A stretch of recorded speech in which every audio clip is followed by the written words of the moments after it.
श्री सीताराम सीताराम सीताराम।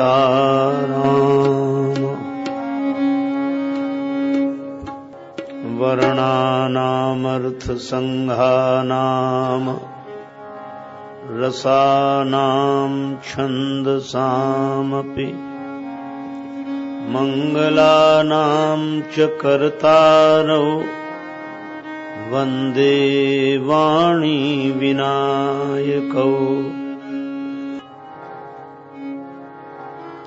वन्दे विदेहतनया पदपुण्डरीकम् कैशोरसौरभसमाहित योगिचित्तम् हन्तुं त्रतापमनिशम् मुनिहंससेव्यम्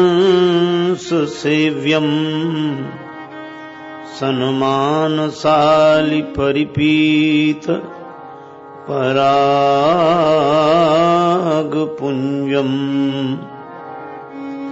दूरवादलद्युतितनुम् तरुणाब्जनेत्रम् हेमाम्बरम्बरविभूषण भूषिताङ्गम् कन्दर्पकोटिकमनीय किशोरमूर्तिम् पूर्तिम् मनोरथभुवाम भज जानकीशम्। यत्र यत्र रघुनाथ कीर्तनम् तत्र तत्र कृतमस्तकाञ्जलिम्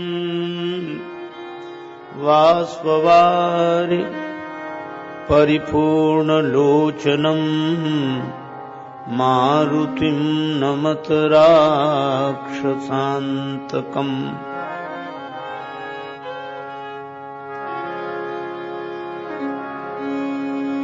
गंगातरंगरमणीय जटाकलापम् गौरी निरंतर विभूषित वामभागम्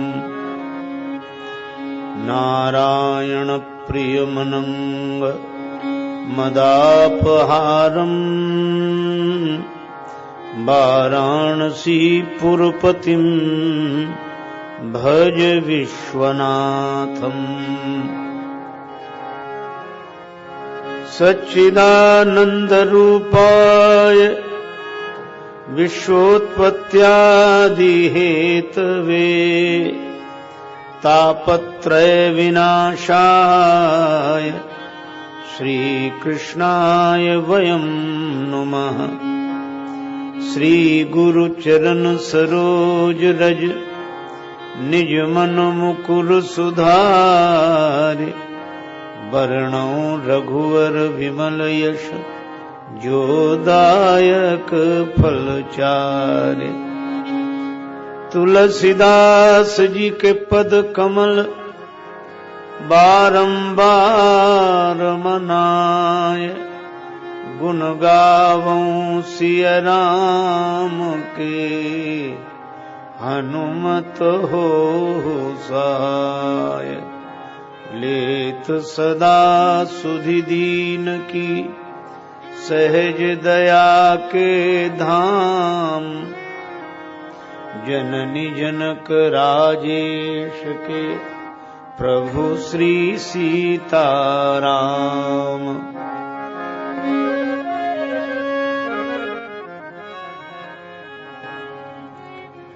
श्री सीताराम जी महाराज की, श्री हनुमान जी महाराज की जय।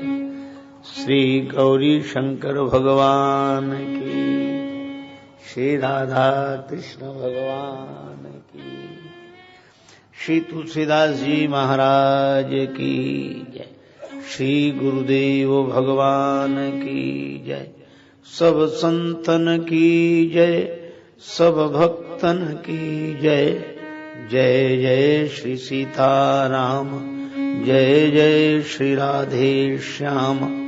नमः पार्वती पतये, हर हर महादेव। श्री सीताराम कथा रस रसिक श्रद्धालु श्रोता बंधुओं, श्रद्धामयी माताओं, महापुरुषों की चरण धूलि से धन्य हुए इस आश्रम के आध्यात्मिक वातावरण में भगवान श्री सीताराम जी की मंगलमयी कथा के गायन श्रवण का अलभ्य लाभ श्री हनुमान जी महाराज की कृपा से हम लोग प्राप्त करें, उसके पूर्व बड़े प्रेम से श्री भगवान नाम संकीर्तन मिलजुल कर मस्ती के साथ बोले। सीताराम जय सीताराम,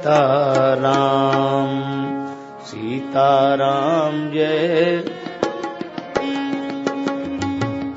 सीताराम, जय सीताराम,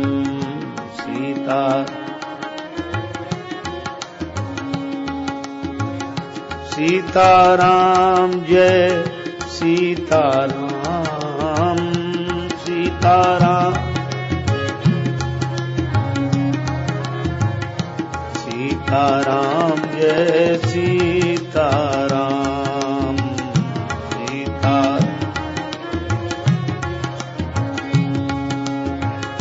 सीताराम जय सीताराम, सीताराम,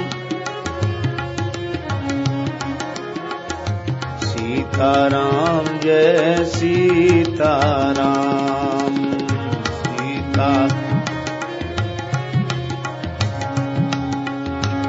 सीताराम जय सीताराम,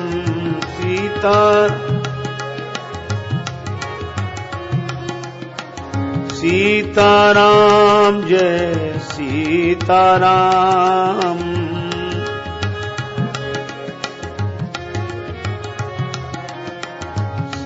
सीताराम जय सीताराम, सीताराम, सीताराम जय सीताराम,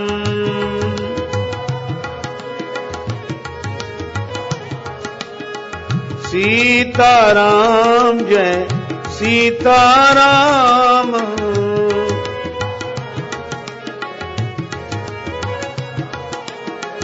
सीताराम जय सीताराम,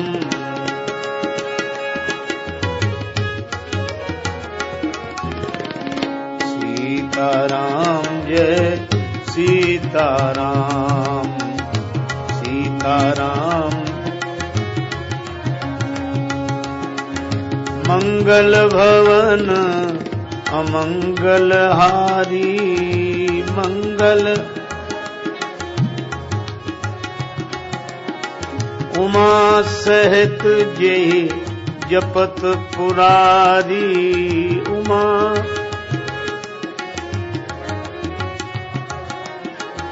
सीताराम जय सीताराम, सीताराम,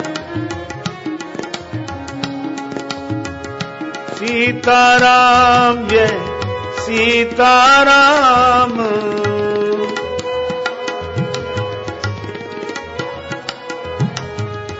सीताराम जय सीताराम,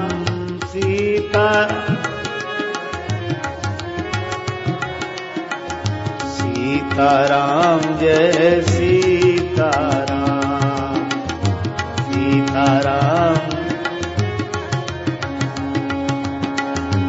सीताराम जय सीताराम,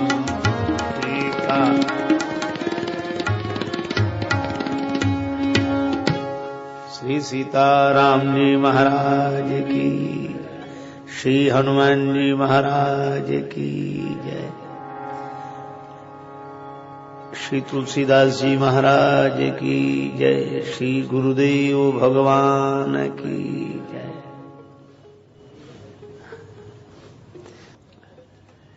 भगवान की मंगलमयी कथा का पावन प्रसंग जिन पंक्तियों पर आधारित है वे पंक्तियां हैं।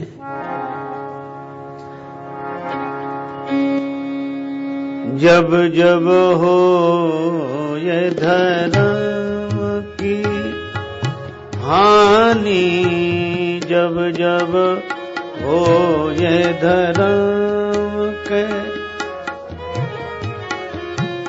बाढ़ही असुर अधम अभिमानी, बाढ़ही असुर अधम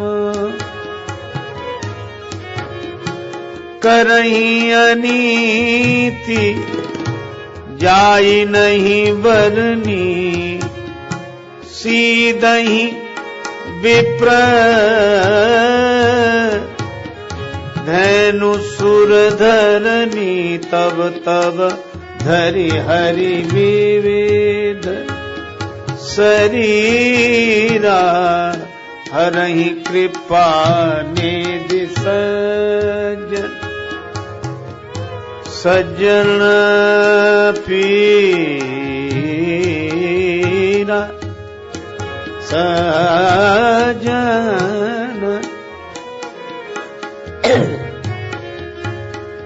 सज्जन पीरा,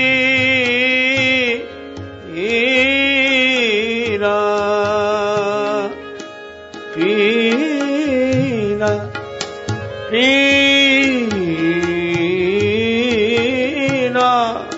हरहि कृपा निधि सज्जन पीरा, हरहि कृपा निधि।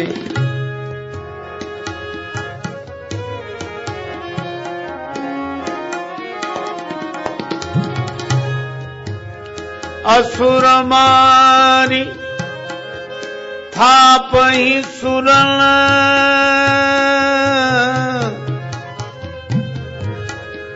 राखहि निज श्रुति सेतु, जग विस्तारहि विशद जस, राम जन्म कर हेतु,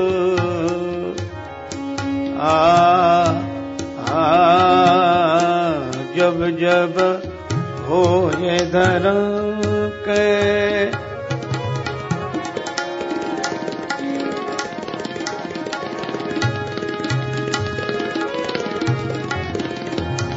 जब हो ये धर्म के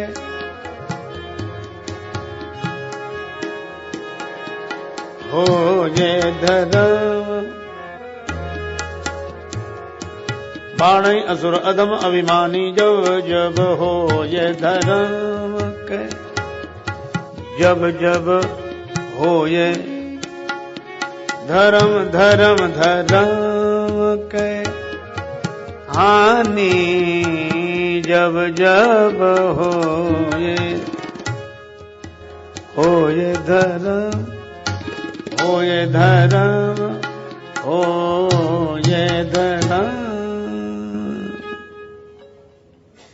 यह मानस की पावन पंक्तियां प्रभु प्रेरणा से प्रवचन प्रसंग का आधार इस बार बनी हैं। जब जब हो ये धर्म कै हानि, बाढ़ई असुर अधम अभिमानी। नाना पुराण निगमागम सम वाक्य के आधार पर श्री तुलसीदास जी द्वारा प्रस्तुत यह पंक्तियां श्रीमद् भगवत गीता के उस श्लोक का अनुवाद हैं। यदा यदा हि धर्मस्य ग्लानिर्भवति भारत, अभ्युत्थानम् अधर्मस्य तदात्मानं सृजाम्यहम्।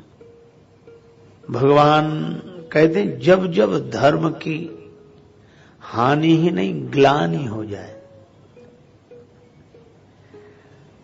हानि तो तब जैसे कोई व्यक्ति किसी दुकान में रखे हुए सामान को खरीदे तो नहीं, पर देखने का मन हो। और ग्लानि तो तब जब देखने का भी मन ना हो। जब ऐसी स्थिति आ जाए कि धर्म को जीवन में उतारने की स्थिति भले ही न हो, पर सुनना अच्छा लगे, समझना अच्छा लगे, तब तक हानि है। और जब धर्म सुनने में भी अच्छा न लगे, धर्म की बात करना भी अच्छा न लगे, तो ग्लानि हो गई। और ऐसी स्थिति जब जब निर्मित होती है, तब तब भगवान अवतार लेते हैं। तो भगवान के अवतरण की जो ऐसी परिस्थिति है, उसका सूत्र श्री रामचरितमानस में इस तरह दिया।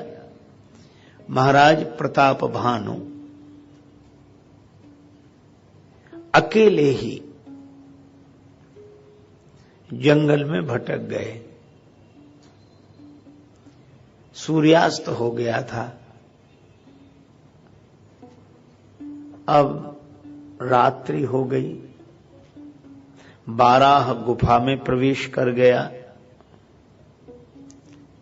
अब क्या करें, लौटते न बने। तो श्री तुलसीदास जी कहते हैं, फिरत विपिन आश्रम एक देखा। वन में भटकते हुए महाराज प्रताप भानु ने एक आश्रम देखा। अब श्री तुलसीदास जी का व्यंग समझने जैसा है। रात्रि में कुछ दिखाई देगा जो देखा, तो यह कहा जा सकता है कि भाई रात्रि उजेली रही होगी, चंद्रमा के प्रकाश में देखा। अब प्रताप भानु भटक गए। संकेत क्या है कि सूर्य के प्रकाश में थे तब नहीं भटके, चंद्रमा के प्रकाश में भटक गए। तो सूर्य ज्ञान का स्वरूप है। बंदौ गुरुपद कंज कृपा सिंधु नर रूप हर, महामोह तम पुंज जासु बचन रविकर निकर। जासु ज्ञान रवि भव निसिनासा, वचन किरण मुनि कमल विकासा। तो सूर्य ज्ञान का स्वरूप है और चंद्रमा मन का देवता है। चंद्रमा मन सो जाता है। तो सूर्य के प्रकाश में रहना, ये ज्ञान के प्रकाश में रहना है। और चंद्रमा के प्रकाश में रहना, ये तो मन के प्रकाश में रहना है। तो जब कोई ज्ञान के प्रकाश में रहता है तो गुरुमुखी होता है, और जब कोई मन के प्रकाश में रहता है तो मनमुखी होता है।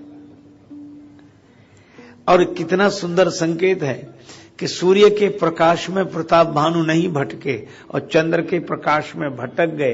इसका अर्थ यही हुआ कि जब तक कोई गुरुमुखी रहता है तब तक नहीं भटकता। जब मनमुखी हो जाता है तो भटकने बिना रह नहीं सकता, भटक ही जाता है। अब इन्हें आश्रम दिखा और आश्रम में एक महात्मा दिखे। अच्छा, श्री तुलसीदास जी महाराज से किसी ने पूछा कि ये महात्मा कौन है? तो उन्होंने कहा कि यह भी एक राजा ही है। अंतर इतना ही है कि प्रताप भानु विजयी राजा है और यह प्रताप भानु से पराजित राजा है। इसने वेश बदल लिया है, मुनि का वेश धारण कर लिया है। देखो, अब वेश को लेकर भी कितना सुंदर संकेत श्री तुलसीदास जी देते हैं कि हरि के कारण किसी का वेश बदल जाए तो बात समझ में आती है, और हार के कारण कोई वेश बदल ले तो यह तो बड़ी अटपटी बात है। क्योंकि हरि के कारण कोई वेश बदलता है तो वह भगवान को पाना चाहता है, और हार के कारण कोई वेश बदलता है तो वह सम्मान को पाना चाहता है। वह मान पाना चाहता है। और यही इस कपटी मुनि के साथ हुआ। ये युद्ध में तो हार गया। अच्छा, युद्ध में हारा तो भागना चाहिए था, भागा ही होगा। हार कर भागा तो खुद तो भागा है, लेकिन सिद्ध यह कर देना चाहता है कि मैं त्याग कर आया हूं। तो संसार की झंझटों से कोई भागे और सिद्ध यह करे कि संसार तो मेरे लिए नश्वर है, मिथ्या है, स्वप्नवत है, इसलिए मैं खुद छोड़कर आ गया। बस इसी को तुलसीदास जी कपटी मुनि कहते हैं। क्योंकि दोहावली में कहा, वचन वेश से जो बने तो बिगड़े परिणाम। वचन और वेश से जो बने तो बिगड़े परिणाम, और तुलसी मनसों जो बने तो बनी बनाई राम। यह तो हार गया था, इसलिए घर नहीं गया लौटकर।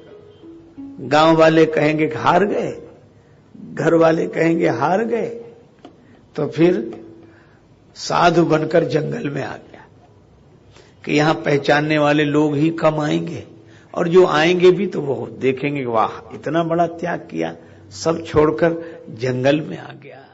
तो यह कपटी मुनि दिख गया राजा प्रताप भानु को।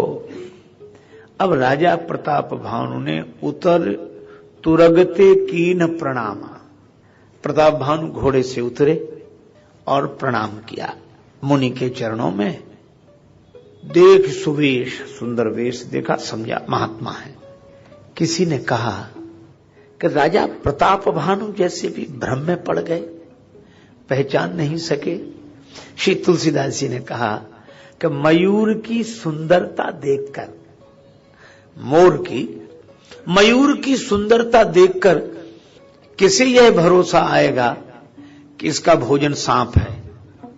तुलसी देख सुवेश, भूलई मूड न चतुर नर, सुंदर के की ही पेख, बचन सुधासम असन अहि। मयूर बोलता है तो ऐसे अमृत जैसा बोलना, ऐसा। अच्छा, एक अद्भुत बात है, जिस वाणी से बोला जाता है वही वाणी जब रसना होती तो स्वाद भी तो उसी से लिया जाता है। अच्छा, एक और अद्भुत बात, क्या, जब हम बोलते हैं तो शब्द बाहर जाते हैं, और जब हम स्वाद लेते हैं तो पदार्थ भीतर जाता है। तो स्वाद लेना अपने लिए है और वाणी का व्यवहार दूसरों के लिए है। अच्छा, जब हम दूसरों के लिए बोलें तो कुछ और हो, और अपने लिए स्वाद लें तो कुछ और हो। अपने भोजन का अवसर आवे तो सांप खा जाए, और दूसरों को बोली सुनाना हो तो बहुत मधुर मधुर बोले। पर मयूर को देखकर कौन भरोसा कर सकता है कि ऐसी वाणी और वैसा आहार। इसी तरह प्रताप भानु कपटी मुनि का वेश देखकर नहीं समझ सके, भ्रम में आ गए, और यह होता ही है। तो प्रताप भानु वहां पहुंच क्यों गए, कैसे गए, गलती है। तुलसीदास जी बोले कि देखो, अपने जीवन को सही दिशा देने की प्रेरणा कथाओं से लेनी चाहिए। अब क्यों पहुंच गए और गलत किया इसलिए पहुंच गए, ये सब मत सोचो। तुलसी जसी भवितव्यता, तैसई मिलई सहाय, आप न आवई ताहि पह, ताहि तहां ले जाए। ये होनी ऐसी ही होती है, जो होना होता है वो होकर रहता है।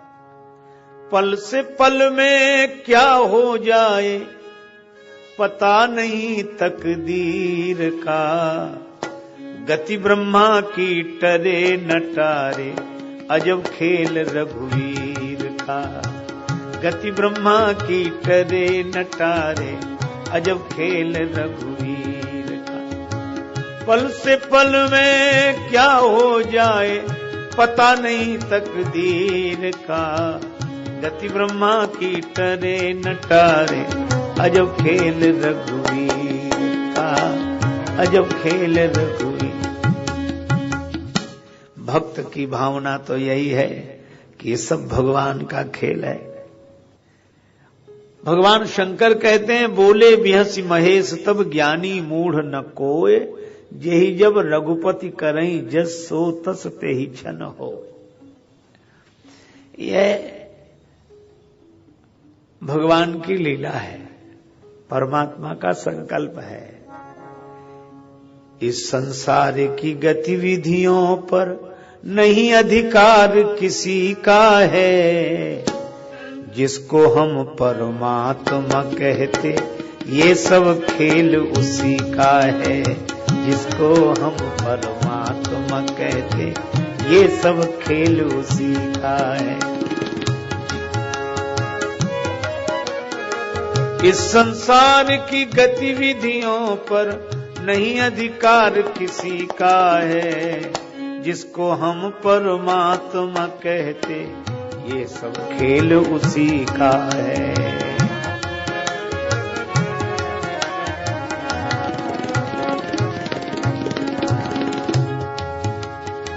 क्षण भर को भी नहीं छोड़ता सदा हमारे साथ में, क्षण भर को भी नहीं छोड़ता सदा हमारे साथ में। काया की श्वासा डोरी का तार उसी के हाथ में, काया की श्वासा डोरी का तार उसी के हाथ में। हंसना रोना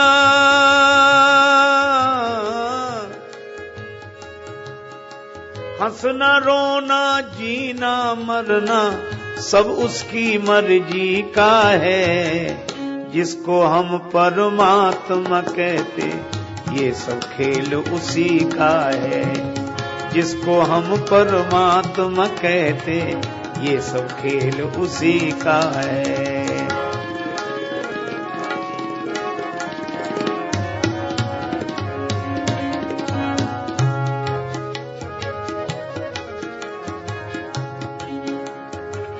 निर्धन धनी निर्धन धनी धनी हो निर्धन, ज्ञानी मूढ़ मूर्ख ज्ञानी, सब संभव है।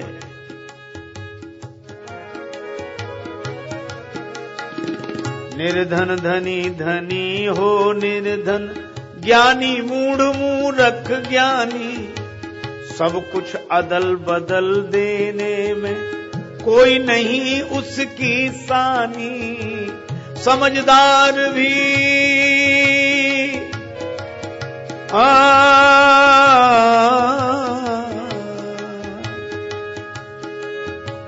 समझदार भी समझ सके ना, ऐसा अजब तरीका है।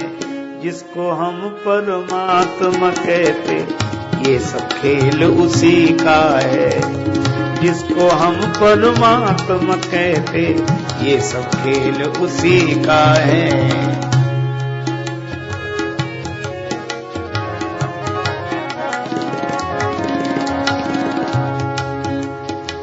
मिट्टी काली पीली हरे बन, मिट्टी काली पीली हरे बन,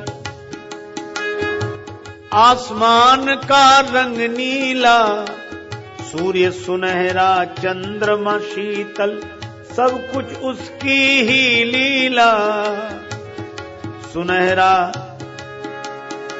सूर्य सुनहरा चंद्रमा शीतल, सब कुछ उसकी ही लीला। सबके भीतर स्वयं छिप गया, सबके भीतर स्वयं छिप गया, सृजनहार सृष्टि का है। जिसको हम परमात्मा कहते ये सब खेल उसी का है। जिसको हम परमात्मा कहते ये सब खेल उसी का।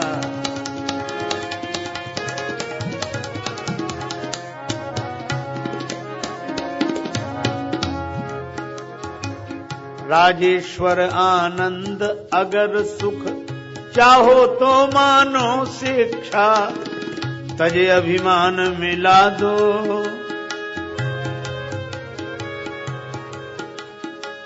तजे अभिमान मिला दो, उसकी इच्छा में अपनी इच्छा। यही भक्ति का भाव है प्यारे, यही भक्ति का भाव है प्यारे, सूत्र यही मुक्ति का है। जिसको हम परमात्मा कहते, ये सब खेल उसी का है। जिसको हम परमात्मा कहते, ये सब खेल उसी का है। जिसको हम परमात्मा कहते, ये सब खेल उसी का है। अब देखो, बस ये भगवान की लीला है। इसमें ऐसे सोचो, ऐसा होना था, हुआ। पर इस होने से यह प्रेरणा लें कि हमारे जीवन में ऐसा न हो। भवितव्यता के कारण प्रताप भानु पहुंच गए कपटी मुनि के पास।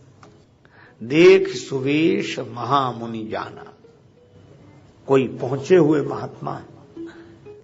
लेकिन प्रताप भानु ने प्रणाम किया तो कपटी मुनि पहचान गया।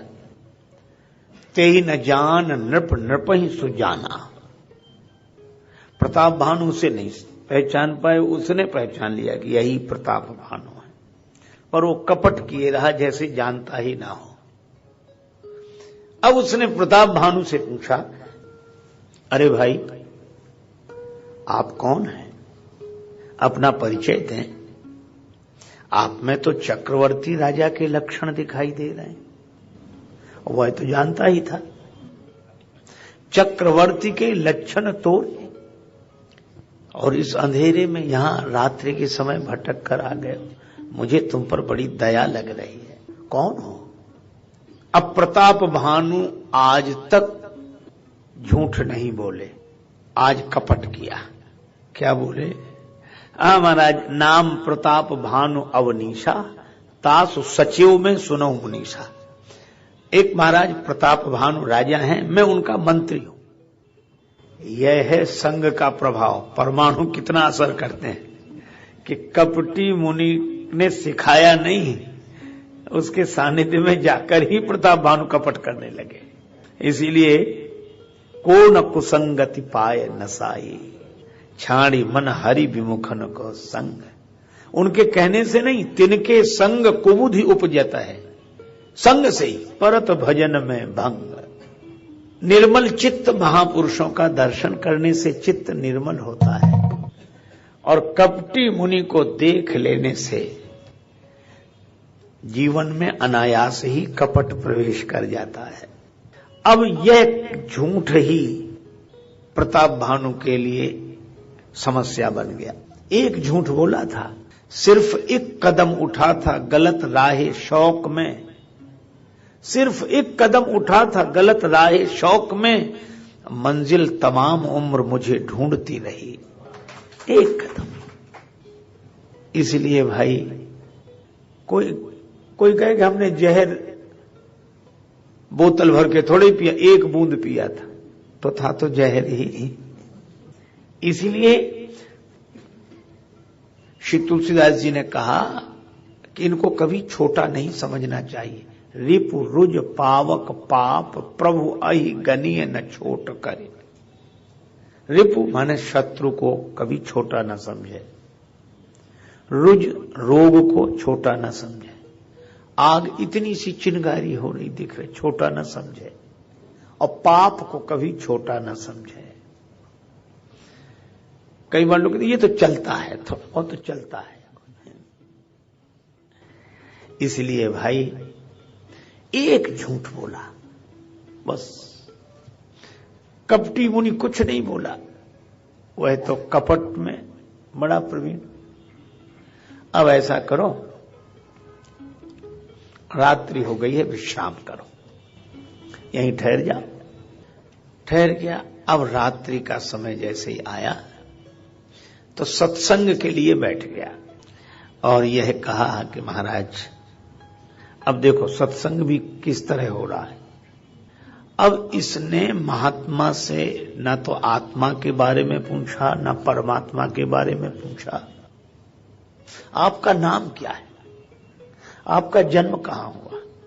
कपटी मुनियों के पास सत्संग भी शरीर से ही शुरू होता है, जन्म का और नाम क्या। बस कपटी मुनि तो इसी की प्रतीक्षा में था। ऐसा नाम बताया कि प्रताप भानु ने आज तक नहीं सुना था। कहने लगा मेरा नाम एक तनु है। ये इस तरह के षड्यंत्र करने वाले वेश बनाकर इनका नाम सबकी तरह कैसे हो जाए, कुछ तो विशेषता होनी चाहिए, क्योंकि वो खुद सहज नहीं है तो नाम कैसे सहज हो। एक तनु। अब प्रताप भानु ने कहा कि महात्माओं के दर्शन तो हुए, पर ऐसा नाम आज तक नहीं सुना। महाराज इस नाम का अर्थ क्या है। कपटी मुनि बोला इसीलिए तो मैं एकांत में रहता हूं, किसी को बताने से क्या लाभ। अब तुम आ गए तो तुम्हें नाम बता दिया तो नाम का अर्थ पूछ रहे हो, फिर मेरे बारे में क्या क्या पूछोगे। मैं अपने को सब छिपा कर रखता हूं। अच्छा छिपा कर रखते हो तो क्या है तुम्हारे पास जो छिपा के रखते हो। इस नाम का अर्थ बता दो। नाम एक तनु, इसका अर्थ का आदि सृष्टि उपजी जब वहीं तब उत्पत्ति है मोर।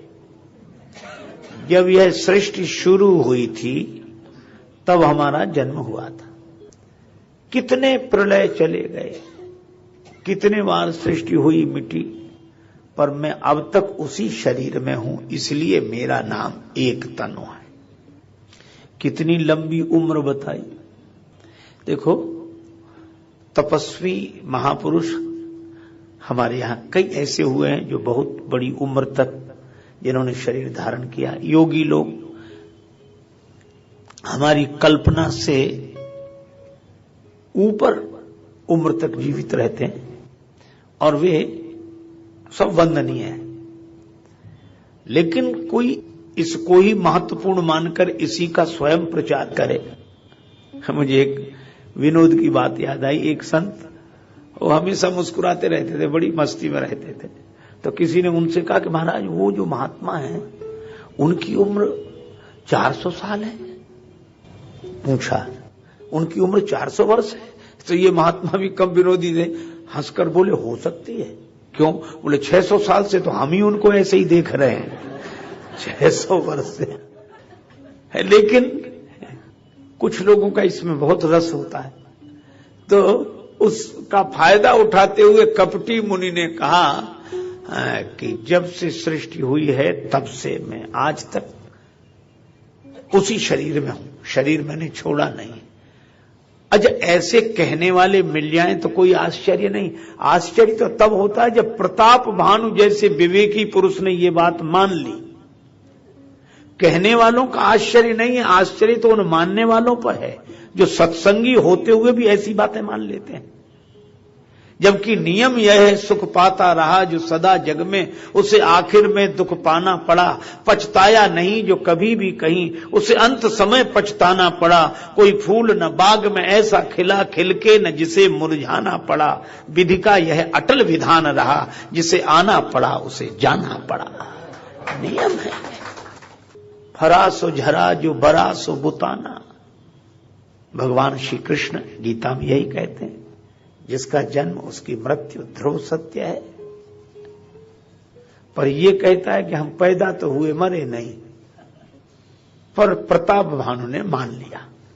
अच्छा पहली बात तो यही है, वो कहता है कि जब से सृष्टि शुरू हुई, तो इससे पूछो कब से हुई। बस जब से हुई।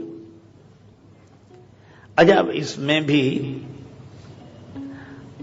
अगर ज्ञानी महापुरुषों के ढंग से विचार करें तो यह जब सृष्टि शुरू हुई होगी तब तो किसी का भी कोई पिछला जन्म नहीं रहा होगा, और जब पिछला कोई जन्म नहीं रहा होगा तो कोई कर्म नहीं रहे होंगे, और कर्म नहीं रहे होंगे तो कोई भाग्य, कोई प्रारब्ध नहीं बना होगा। तो जब सृष्टि शुरू हुई तो यह जीवन जो मिला वह किस प्रारब्ध के अनुसार आगे चला। तो इसका उत्तर देने वाले कहते हैं कि जब प्रलय हुई थी तब के संस्कार थे, सृष्टि आरंभ होने पर फिर शुरू हो गए। जैसे आदमी सोता है सवेरे फिर अपने काम में लग जाता है। तो प्रश्नकर्ता ने कहा कि नहीं नहीं, हम प्रलय की बात पूछे, हम तो कह रहे जब सृष्टि शुरू हुई तब। तो कहा कि तब तो बड़ी कुछ समझ में नहीं आ रहा है। तो मुझे तो एक ही बात लगी, एक संत ने कहा कि संसार में समझदारी से रहो, इस संसार को समझने की कोशिश मत कर। तुलसीदास जी कहते हैं विधि प्रपंच अस अचल अनादि, ये प्रपंच है समझ में नहीं आता। मुझे स्मरण आया हम सब के लिए, सब संतों के लिए कल्प वृक्ष की तरह संत शिरोमणि पूज्यपाद श्री स्वामी अखंडानंद जी महाराज एक उल्लेख करते हैं ग्रंथ में कि मैंने पूज्य श्री उड़िया बाबा जी महाराज से पूछा कि बाबा ये शरीर छूटने के बाद कौन जाता है और फिर जन्म किसका होता है, यह प्रश्न किया। तो स्वामी जी महाराज कहते कि मैं सोच रहा था कि वो जो ग्रंथों में वर्णन है वही स्वामी जी बताएंगे कि इतने तत्वों को लेकर जीव जाता है और मन के संस्कारों को लेकर जाता है, फिर वासना के आधार पर। तो बोले मैं तैयार बैठा था कि महाराज ये कहेंगे, फिर मैं ऐसे ऐसे कहूंगा। पर जब मैंने पूछा कि बाबा जन्म मृत्यु किसकी, तो बाबा मुस्कुराते हुए बोले कि तुम अपनी बुद्धि जन्म मरण को सिद्ध करने में काहे को लगाते हो, अरे इसके मिथ्यात्व को निश्चय करने में लगाओ काहे को इस प्रपंच। और कितना सुंदर उत्तर है कि यह जगत प्रपंच है, इस प्रपंच को काहे को सत्य सिद्ध करने में लगे हुए हो। उमा काऊ में अनुभव अपना, सत हरि भजन जगत सब सपना। ये सृष्टि कब से हुई, कैसे हुई, अजब सपने में न कुछ हुआ न हो रहा था। इसीलिए हमारे वेदांती संत क्या कहते हैं, ना कुछ हुआ न हो रहा ना कुछ हो न हार, और ज्यों का त्यों भरपूर है अनुभव का दीदार। ये जगत सब सपना है, इसमें न आगे न पीछे न इधर न उधर, इसकी पारमार्थिक सत्ता नहीं है, प्रातिभाषिक सत्ता है। पर ये कपटी मुनि कह रहा है कि जब से सृष्टि हुई। पर प्रताप भानु ने मान लिया कि ऐसा होगा। अच्छा, लेकिन जब इतने बड़े महात्मा हैं, इतनी बड़ी उम्र है इनकी, तो इनसे तो कुछ प्राप्त कर लेना चाहिए। बस कामना मन में आनी शुरू हो गई। अब प्रताप भानु बोले कि महाराज अहो भाग्य जो मेरा दर्शन, मुझे आपका दर्शन हुआ। और मैं आपको बताऊं, मैंने ऐसे ही कह दिया था मैं ही राजा प्रताप भानु। तो कपटी मुनि ने क्या कहा, मैं जानता हूं तुम्हें, पहले से जानता हूं, और तुम्हें क्या, तुम्हारे बाप को जानता हूं। तुम राजा सत्यकेतु के पुत्र प्रताप भानु हो ना। तुमने झूठ बोला था लेकिन मैं जानता हूं।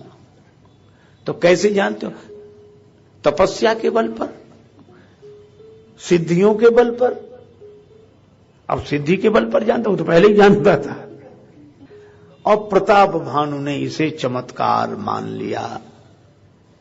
कहने लगा अब मुझे भी कुछ दे दो, बोलो जो मांगो सो मिले, क्या चाहिए।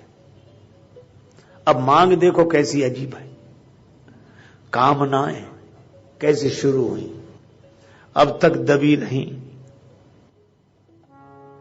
दमित वासनाएं अमित रूप ले जब, दमित वासनाएं अमित रूप ले जब, अंतःकरण में उपद्रव मचाती, अंतःकरण में उपद्रव मचाती। तब फिर कृपा सिंधु श्री राम जी के, अनुग्रह बिना मन संभलता नहीं है। परिश्रम करे कोई कितना भी, लेकिन कृपा के बिना काम चलता नहीं है, परिश्रम करे। अब ये दमित वासनाएं उत्पन्न हुई। कहने लगा महाराज बस एक इच्छा है। अच्छा एक अद्भुत बात इस मन की, इसने कभी नहीं कहा कि हमारी 10-12 इच्छाएं हैं, अनेक इच्छा, एक इच्छा है बस एक। अच्छा जो एक इच्छा है उसको पाना भी बस एक ही बार चाहता है, एक बार मिल जाए बस। और एक इच्छा और एक बार पाने की लालसा के कारण अनेक बार तो जन्म हो चुकी, पर एक अभी भी बाकी है। हजारों ख्वाहिशें ऐसी कि हर ख्वाहिश पे दम निकले और बहुत निकले मेरे अरमा, मगर फिर भी वो कम निकले। इतनी इच्छाएं तो। कपटी मुन्ने कहा कि मांगो, जो मांगोगे वही मिलेगा। अच्छा देखो, दो के यहां कोई कमी नहीं है देने में। एक तो भगवान के यहां, उनके पास सब कुछ है, उन्हें देने में कमी क्या, जो मांगो सो मिल जाएगा। तो एक तो वे कोई संकोच नहीं करते, जो मांगो वही कहेंगे हाँ मिल गया, जाओ मिलेगा। और दूसरा उन्हें कोई संकोच नहीं होता जिन्हें देना ही नहीं है, या जिनके पास है ही नहीं देने को, तो कहने में हर्ज क्या है, वचन में काहे की दरिद्रता। अच्छा फिर जो आप मांग रहे हैं वो आज तो मिलने वाला है नहीं, क्योंकि हम आप मांगते भी वही हैं जो 2 साल बाद मिले, 4 साल बाद मिले, और तब के लिए कह दिया तो अब से तब तक तो हम मानते ही रहेंगे ना उन्हें कि चमत्कार है। जब नहीं मिलेगा तब देखी जाएगी। तो राजा प्रताप भानु ने वरदान क्या मांगा, मेरा बुढ़ापा ना आए, कभी बुढ़ापा ना आए, हम कभी वृद्ध ना हो, इसी तरह युवा रहें। और कपटी मुनि ने कहा एव मस्तु, तुम्हारा बुढ़ापा नहीं आएगा। प्रताप भानु ने पूछा सच हो जाएगा? नहीं आएगा। कैसे नहीं आएगा बुढ़ापा? कपटी मुनि बोला जैसे हमारी मृत्यु नहीं आती ऐसी तुम्हारा बुढ़ापा नहीं आएगा। और राजा प्रताप भानु ने मान लिया कि बुढ़ापा नहीं आएगा। अब ठीक है, वृद्धावस्था में बड़ा कष्ट पराधीन हो जाता है जीवन, ये युवावस्था हमेशा रहे। वाह वाह वाह, बहुत बड़ी कृपा, आपकी बड़ी कृपा। कपटी मुनि ने कहा आप तो प्रसन्न हो? हाँ महाराज। लेकिन थोड़ी देर बाद प्रताप भानु ने सोचा कि बुढ़ापा तो नहीं आएगा, लेकिन मृत्यु तो आ सकती है। तो यह वरदान हुआ कि श्राप। जैसे कोई किसी से कहे कि तुम्हारा बुढ़ापा ना आए, मतलब जवानी में ही साफ, तो ये वरदान है कि श्राप। तो प्रताप भानु ने पूछा कि बुढ़ापा तो नहीं आएगा, मृत्यु? हाँ वो तो आ सकती है। अरे महाराज तो एक कृपा और करो, वह हम ज्यादा तो हमारी इच्छा ही नहीं, एक और क्या, मृत्यु ना आवे। कपटी मुनि ने कहा कि जाओ नहीं आएगी। क्यों नहीं आएगी? हमने कह दिया इसलिए नहीं आएगी। नहीं आएगी। अब कहीं वो ऐसे कह रहा था जैसे मौत इनसे पूछ कर आएगी कि आए कि नहीं। नहीं आएगी मृत्यु। प्रताप भानु का अब ठीक है, बुढ़ापा भी नहीं आएगा, मृत्यु भी नहीं आएगी, लेकिन शरीर के रोग, डायबिटीज, ब्लड प्रेशर, सर्दी, जुकाम, बुखार, हाँ ये तो आ सकते हैं, ये तो आ सकते हैं। तो महाराज बस एक वरदान, और एक एक करते तीसरा हो गया। ये क्या? जरा मरण और दुख रहित तन, शरीर में कोई दुख न रहे, बुढ़ापा ना हो, मृत्यु ना हो, कोई शारीरिक पीड़ा ना रहे, बस यही चाहता। कपटी मुनि बोला एव मस्तु, ऐसा ही होगा, न तुम्हारा बुढ़ापा आएगा तुम्हें, न तुम्हारी मृत्यु होगी, न तुम्हारी कोई शारीरिक पीड़ा होगी। अब ठीक है महाराज, अब मेरा बुढ़ापा नहीं आएगा, अब मेरी मृत्यु नहीं होगी, अब मेरा शरीर रोगी नहीं होगा। महाराज सब मिल गया, सब मिल गया, बस। अच्छा, एक इच्छा निवृत्त होती है तो दूसरी इच्छा पैदा होने में देर कितनी लगती है? तो तुरंत बोला, लेकिन एक बात है महाराज। क्या? युद्ध में तो कोई मुझे हरा सकता है। हाँ, युद्ध में तो हार जीत तो लगी रहती है, हार सकते हो। अच्छा, तो शारीरिक तो कोई पीड़ा नहीं रहेगी, पर ये मानसिक वेदना मैं कैसे सह पाऊंगा, हार की वेदना। जो जीवन भर जीतता रहा वो हार जाए। तो एक वरदान और दे दो, समर जिते जनि को, मुझको कोई युद्ध में न जीत पावे। कपटी मुनि बोला ऐसा ही होगा, मांग ले, आज जी खोलकर मांग ले, जो मांगना हो सो मांग ले। अब झूठों के लिए कहने में हर्ज क्या है। अब ठीक है, बुढ़ापा नहीं आएगा, मृत्यु नहीं होगी, शरीर में कोई पीड़ा नहीं होगी, युद्ध में कोई जीतेगा नहीं। हाँ, लेकिन एक बात पूछें, अब फिर लेकिन क्या हमारे अलावा और भी तो राजा रहेंगे? हाँ, ये तो धरती अनेक राजा रहेंगे। नहीं, एक छत्र, यही वरदान और दे दो, हमारा ही राज्य रहे और कोई हमारे अलावा दूसरा राजा ना हो। कपटी मुनि बोला एवं मस्तु, ऐसा ही होगा। अच्छा, मैं ही राजा रहूं और तो कोई नहीं ना, लेकिन मेरे शत्रु तो रहेंगे, हार भले ही जाए हमसे पर हमें मानेंगे तो नहीं, और किसी को जबरदस्ती तो मनवाया नहीं जा सकता। हाँ, ये तो है।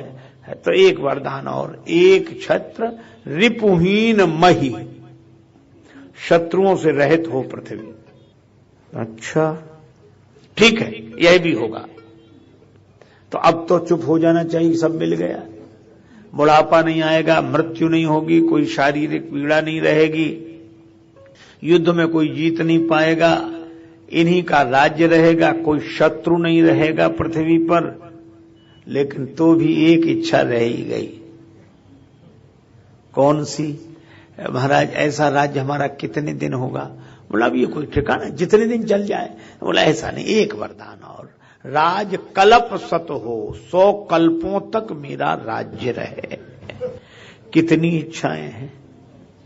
अच्छा, अब ये प्रताप भानु की कथा तो केवल संदेश देती है। अगर हमें भी मौका मिल जाए तो इतनी इच्छाएं निकल पड़े जिनका हमें खुद पता नहीं है अभी। और वही प्रताप भानु के साथ हुआ। इतनी मन की वासनाएं, इतनी मन की कामनाएं। अब कपटी मुनि को मौका मिला। मैं तुमसे कहता हूं, कालहु तू पद नाई, सीसा कालहु तू पद नाई, सीसा कालहु तू पद नाई। एक विप्र कुल छाड़ी महिषा, एक विप्र कुल छाड़ी महिषा, कालहु तू पद नाई।